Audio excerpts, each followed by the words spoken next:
ఉదయం నుంచి చూసినట్టే సాగర్ వద్ద ఇదే హడావుడి కొనసాగుతుంది.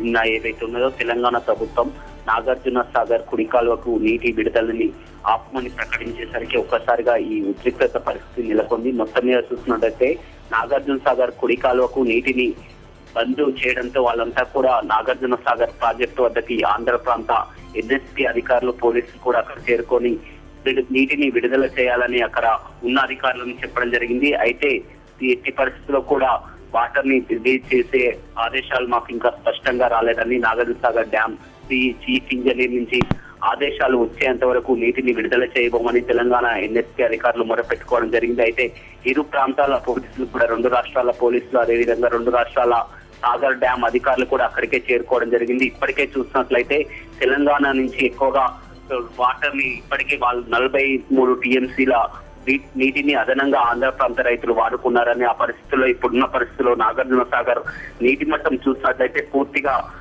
డెడ్ స్టోరేజ్ చేరువలో ఉంది. 530 టీఎంసీలు ప్రస్తుతం ఉంది. ఇంకా వేసవి సమీపిస్తున్న కొద్దీ 510 అడుగుల వరకు చూసినట్లయితే పూర్తిగా డెడ్ స్టోరేజ్ అని చెప్పవచ్చు. డెడ్ స్టోరేజ్ ఉంటే వాటర్ రిలీజ్ ని విడుదల చేయడం జరగదు. కేవలం ఇప్పుడు సాగర్ లో చూసినట్లయితే 52 టీఎంసీల నీటి మాత్రమే ఉంటుంది. అయితే ఆంధ్ర ప్రాంతానికి 70 టీఎంసీల నీరు అవసరం, కానీ సాగర్ లో మొత్తం డెడ్ స్టోరేజ్ చూసినట్లయితే 52 టీఎంసీల నీటిని ఉందని చెప్తుంది. కానీ ఆంధ్ర ప్రాంత అధికారులు అక్కడ ఉన్న ప్రిన్సిపల్ సెక్రటరీ ఆదేశాల ప్రకారం నీటిని విడుదల చేయాలని అక్కడ ఉన్న తీసుకురావడం జరిగింది. కానీ తెలంగాణ ఎన్ఎస్పీ అధికారులు స్పష్టంగా ఇవి చెల్లవని, ఎట్టి పరిస్థితుల్లో ఇవి చెల్లవని స్పష్టంగా సాగర్ డ్యామ్ చీఫ్ ఇంజనీర్ చెప్పేంత వరకు కూడా వాటర్ ని రిలీజ్ చేయబోమని కూడా అడ్డుకోవడం జరిగింది. అయితే ఈ ఒకనొక పరిస్థితుల్లో ఇరు ప్రాంతాల అధికారులు అదేవిధంగా అక్కడ ఉన్న ఇరు ప్రాంతాల పోలీసులు కూడా వాదనలకు దిగడం జరిగింది. నీరెంత అంటే నీరెంత అని జల వివాదం ఇది తారాస్థాయికి చేరుకుందని చెప్పవచ్చు. ఇప్పటికే చూసినట్లయితే తెలంగాణ ప్రాంతాల్లో 6 తడి పంటల కోసం ఎడమ కాలువకు 8,200 క్యూసెక్ల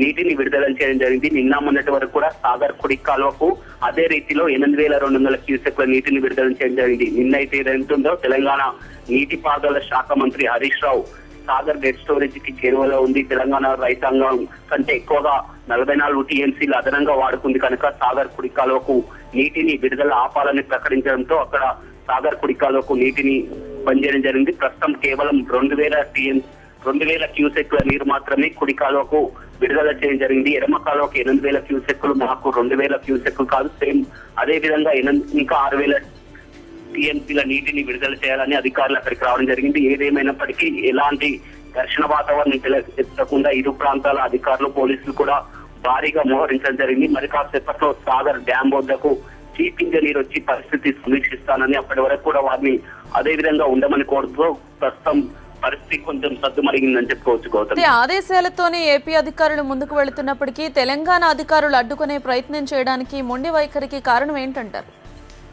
మొత్తం చూసినట్లయితే నాగార్జున డ్యామ్ అనేది మొత్తం సిఈ పరిధిలో ఉంటుంది, చీఫ్ ఇంజనీర్ పరిధిలో ఉంటుంది.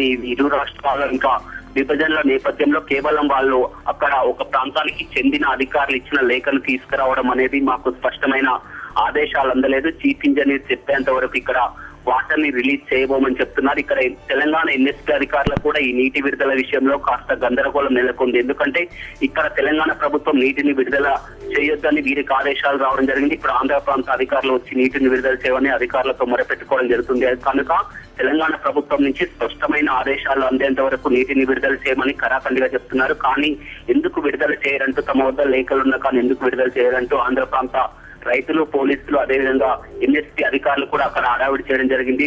పరస్పర దూషణలు కూడా దిగడం జరిగింది. ఇంకా మరి కాసేపట్లో అక్కడ భారీగా బలగాలు కూడా మోహరింపడం జరుగుతున్నాయి. ఇప్పటికే ఉదయం నుంచి కూడా ఇదే పరిస్థితి కనిపెడుతుంది. మొత్తం సాగర్ లో ఇప్పుడు ప్రస్తుతం ఉన్న ఒక్కసారి నీటి మట్టాన్ని పరిశీలించినట్లయితే సాగర్ 532 అడుగుల నీటి మట్టంలో ఉంది. 510 అడుగుల నీరు వరకే నీటిని విడుదల చేయవచ్చు. వేసవి తాకడి ఇంకా రాంటి రాలేది ప్రభావం ఉన్నట్లయితే ఇప్పుడు ఆంధ్ర ప్రాంతానికి 70 టీఎంసీల నీటిని విడుదల చేయాలి. కానీ డెడ్ స్టోరేజ్ తో పోల్చుకుంటే సాగర్ లో కేవలం 53 టీఎంసీలే ఉన్నాయి. 70 టీఎంసీ నీటిని ఎలా విడుదల చేస్తారని కూడా తెలంగాణ ఎన్ఎస్పీ అధికారులు ఆందోళనకు దిగుతున్నారు. గౌతమ్, మొత్తానికి ముందుగా ఊహించినట్టుగానే ఈ జల వివాదం చినికి గాలివాన్గా మారుతోంది. మరి ఇరు రాష్ట్రాల అధికారులు ఏమైనా చర్చలతో ముందుకెళ్తా ఉంటున్నారా, లేకపోతే అదే పరిస్థితి ఇంకా కంటిన్యూ అవుతోందా? పోలీసులు ఏమంటున్నారు?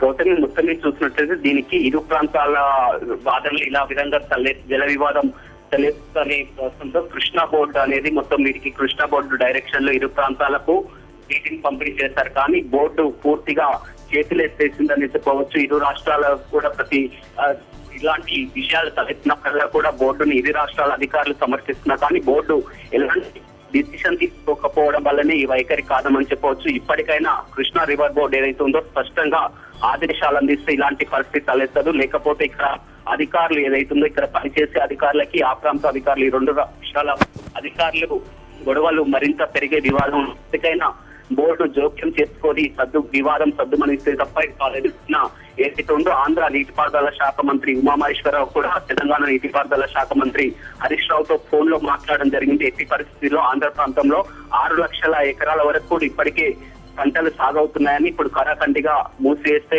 రైతులు నష్టపోయే ప్రమాదం ఉందని చెప్పారు. అయితే దీనికి స్పందించిన మంత్రి హరీష్ రావు కూడా ఎట్టి పరిస్థితుల్లో ఇప్పటికే 44 టీఎంసీల నీటిని అదనంగా వాడుకున్నారని, సాగర్ లో ఇలా వదులుకుంటూ పోతే తాగడానికి కూడా నీరు దొరకనటువంటి పరిస్థితి కనుక పూర్తిగా కుడి కాలువకు నీటిని విడుదల చేసే ప్రసక్తే లేదని చెప్పడం జరిగింది. ఏదేమైనప్పటికీ స్పష్టంగా కృష్ణా బోర్డు డైరెక్షన్ లో మాత్రం ఏదో ఒకటి విషయం పరిష్కరించకపోతే ఇంకా ఈ విధంగా గొడవలు జరిగే అవకాశం కనపడుతుంది.